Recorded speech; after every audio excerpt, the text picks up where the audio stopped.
Welcome to Gapology Radio with your hosts, Mark Tinas and Brian Brockhoff. This is your podcast covering tactics for creating winning leadership and sustainable winning organizations. Discover more information detailed in their books, Gapology, IMBAR, and their newest release, Speed of Purpose. We can be reached at gapology.org, and our books can be found at amazon.com. Hey everybody, welcome back to Gapology Radio. We're excited to be back on the air, and we have a lot of cool stuff to share with you over the coming weeks. These crazy times have really impacted business out there, and we're definitely no exception. But the one thing that it has done is provide some extra time to wrap up a few projects that we've been working on and allow us to adjust our current workshop offerings to fit into this new virtual world that we're all living in. We've built out a more modular training for Gapology where we can deliver it in a series of sessions via Zoom, Skype, or even through a series of conference calls. So if you've had to cancel any live training events in your business, we can help out virtually to fit your needs and help your leaders grow. For the past 11 years since the launch of our flagship book, Gapology, people have been asking for an audiobook version. Well, we're very happy to announce that it's now done, and it's available right now on Audible. I know that even if you've read the paper version of the book, hearing it read out loud will be a very different experience, and you may even pick up a few new things. And speaking of new things, last month, Mark and I launched our third book together. This one's called Speed of Purpose. We've hit on many of the book elements here on the podcast, but now we're going to dedicate the next several weeks to walking you through the premise and many of the tactics that are featured. So let's get this new series rolling and give Mark Tinas a call. Hey, Brian. Hey, Mark. How are you? Great. How are you? Good. I'm excited. We're going to get these things rolling again. Let's do it. I know. So I just let everybody know that we're going to be talking about Speed of Purpose. So do you realize that we first put out a teaser on Speed of Purpose back in August of 2018? That's crazy. I know. 2018. Great work takes time. It does. Yeah, we have definitely been working hard on this. I know you've done a ton of testing with this, and I'm really excited to walk everybody through it. The book came together great. I think it looks beautiful, and there's so much great content in there. I think people are going to really love it. Yeah, thanks for all your work. The amazing thing is that Speed of Purpose is fully in play. It's not like some theory. We've actually implemented it fully. Right. And it's unbelievable. Yeah, I can't wait for you to share like some of the success stories, and it's super exciting. Are you ready? Yeah, so what part do you want to start with? Well, let's just give them the background. Okay, I think that's good for the first one here. Yeah, so purpose is something that we were all created to have in our lives, and most people don't have it today. So when you give someone purpose as a leader of a team or an organization, everything changes and it becomes the reason for being. So we wrote Speed of Purpose to enable leaders to do that and enable them to achieve the great things that come from a team or an organization that has purpose. And it's really that simple. And we found that great leaders, what has made them great is that they've given their team purpose. Mm-hmm. Yeah, I think it's crazy how so often people just feel like their job there is just, it's something that they have to go through and just do. They just get up every day, they, put on their suit and tie and head into the office. And so often I think people miss what the purpose is for the organization. Yeah, or there isn't one. Right. Yeah, let me give some stats around that to reinforce what you're saying. So Harvard Business Review did a study, and they found that 80% of Americans do not have their dream job. Okay, that's logical. That's not that big of a deal, but that is also telling. But when you combine that with the Gallup Organization study, so they did a survey of workforce engagement, and they found that 51% of people are not engaged. Wow. To their job, at their work. And 16% of those are actively disengaged. So everything changes when you give a team purpose. So we simply wrote a book called Speed of Purpose about how to do that from start to finish, how to develop a purpose and give it to the team. We often use the term wrap the team in purpose, and we just teach that. And then we fully implemented every single aspect of the book, fully implemented it within organizations, measured it, etc. And it's unbelievable. Yeah, no, I think it's just a gift. If you're able to give somebody purpose, tying something like on an emotional level where people are able to tie their work to something that's meaningful, that is going to really drive, extra. I think people are going to work harder. They're going to enjoy, doing what they do. They're going to stay longer. They're going to, I think, be more creative in that type of environment. Well said. Work is no longer work when you have purpose. Right. Purpose becomes the reason, that you do it. It gives the meaning to it. We tested this out, and the subtitle of the book is Achieving 2.8 times Productivity. So we are suggesting that a team with purpose compared to a team without purpose can have 2.8 times the productivity, with purpose versus without.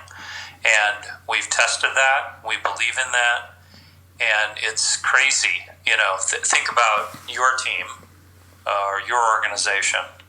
And what if they were almost 3 times as productive? How would that change things? So here's how that works in the simplest of terms. So purpose creates engagement within the team. They become engaged with their work.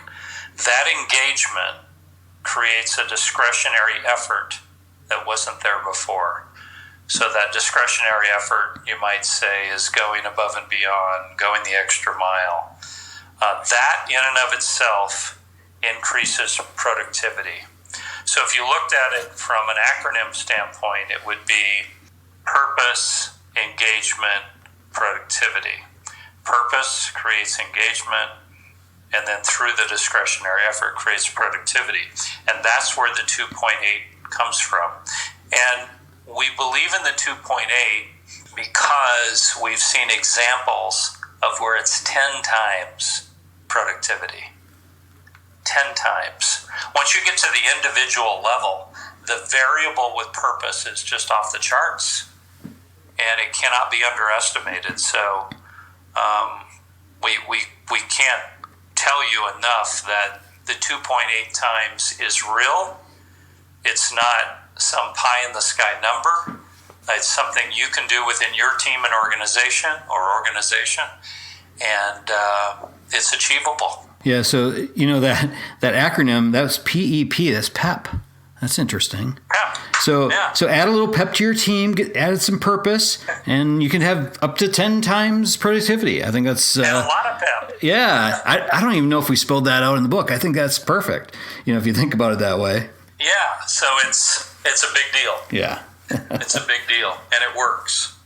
So let me give you some of the meat of the book and how we organized our thought process. So purpose again becomes the reason for being, in a given role. And as a leader, you must make every role important and tie it back to the purpose. So what we developed for the book were 3 primary drivers.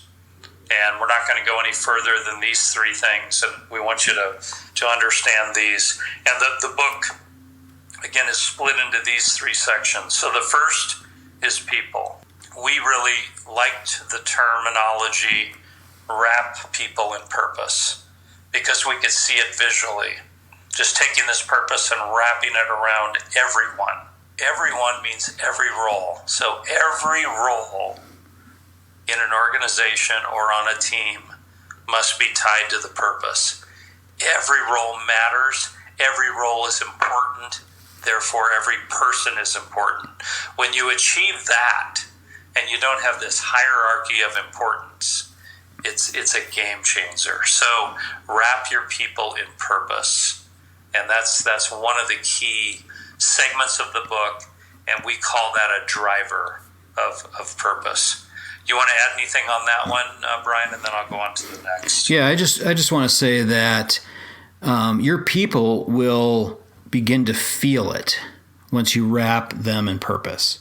So every element of their work lives gets wrapped in purpose with this model. And they will begin to feel it. They'll feel it in just their normal workday, but also in, extracurricular functions, their training, their interviewing, all those pieces. They'll begin to really feel that they're part of something that has purpose. And that becomes a significant recruiting source. When you wrap your team in purpose, they're going to tell other people. And people they know are going to want to come and join. Yeah. So it becomes contagious. So that's the first driver. The next driver is performance. And this one is often missed. So you have to be able to measure purpose. What happens when purpose is fully implemented? What are the measures of that? What does greatness look like? What does success look like? What does fully implemented purpose look like? So when you define those measures, you can begin then measuring the performance of the team in relation to purpose. And once you have those metrics, it's incredible how far you can go, because you know where purpose is alive and you know where purpose is not, and you can affect it greatly. So you have to tie purpose to performance. And again, this is a big missing link here. But it's so critical because you can measure purpose. What's it look like when it's fully implemented? What are the numbers? What are the measures? So performance must be linked directly to purpose. A lot of times people are just focused on the numbers because that's what they're measured on. That's what they're reviewed on. Their raises and things are based on that. But understanding how those numbers work when it comes to purpose, why are those things important? Having your team fully understand that, they begin to believe in it and they begin to work harder to achieve it. Just because an organization gives you numbers to hit, that doesn't mean those are the numbers. What if you could achieve something far beyond that? Yeah. So I wouldn't be real accepting of, thank you for the measures that I'm expected to hit. What if they don't know about the 2.8 times? What if they don't know about purpose? And what if you and your team or organization fully implement purpose? How can you totally transform the organization through your performance? So oftentimes the numbers given or the numbers expected aren't good enough. They aren't with purpose. Yeah, I mean, you're so right that, I think when people read this book, they're going to think of it from an organizational standpoint, perhaps, but it's really any work group can apply these pieces, even if the larger organization, isn't really speaking purpose, but your work group, whatever you're in charge of, whatever team you're leading, you can absolutely build purpose, and you can really go after this, just with your work group. Yeah, so when your team has purpose, and your team becomes an outlier in performance, that'll get noticed, and potentially then that will change the organization forever. Yep. One of my favorite things to do was to set my bar higher than my supervisor. If my supervisor expected me to achieve an 8, I would expect a 12, and that worked well for me.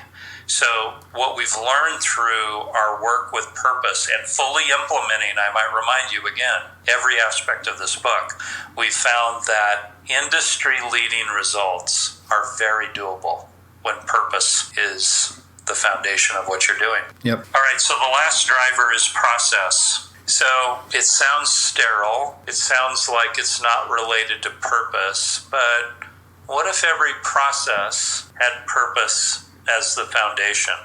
How would it change the process? What if it felt like the purpose? So think about this. The biggest thing here is that everything must be about the purpose. the purpose must be integrated into all aspects of your business. You can't have a business process that is disconnected from your purpose. Don't let it happen. It won't work. In many of the organizations we've been working with recently, we simply come to the point where purpose is used as a decision-making tool. We turn to each other and say, does this decision align with our purpose? How does it align with our purpose? And it makes decision-making quite easy. So when you look at processes, they have to align with the purpose, and often they're missed. We didn't bring the IT team in and talk about purpose. We forgot them. We only talked to the sales team. Well, what a big miss. The IT team needed to know about purpose. They needed to be wrapped in purpose, because if they were wrapped in purpose, the process would be so different. Does that make sense, Brian? Yeah. I mean, just think of the power that is. So you add purpose into all of the processes that you've built to run your company, and all of a sudden they mean something different. It's not just go do it this way. It's go do it this way because of the purpose. Yeah, no one can be exempt. Yeah. Everybody's involved. Everybody's part of this, regardless of what department. So the last thing that I will tell everybody as a teaser to the next podcast is that the purpose that you choose must be clear and compelling. Everybody has got to know it. If everyone on the team can't tell you what the purpose is, you haven't done it correctly. Everybody has got to know the purpose. So it's got to be clear, it's got to be compelling, something they can talk about, something they're bought into, something they feel, something they can talk about from their heart, something that may bring tears to their eyes, something that's emotional, as Brian talked about earlier. So you have to start with a clear and compelling purpose. So if you don't have that, we designed the book to help you create that. It's one of the sections in the book, and it's incredibly powerful. And once you get to the point where the purpose is clear and compelling, that's when Speed of Purpose begins. That's when everything begins to change. Brian, I'll leave it to you to close this out. Yeah, so one last thing on that part. So the clear and compelling, just keep in mind simplicity. So Mark will talk more about this next week, but simplicity is key to having something clear and compelling. You can't have a 15-page purpose statement. It has to be simple, it has to be memorable, and everybody has to be able to speak to it. We give some examples in the book of purpose statements that we thought were, of great significance. But again, the simplest ones have been the most impactful.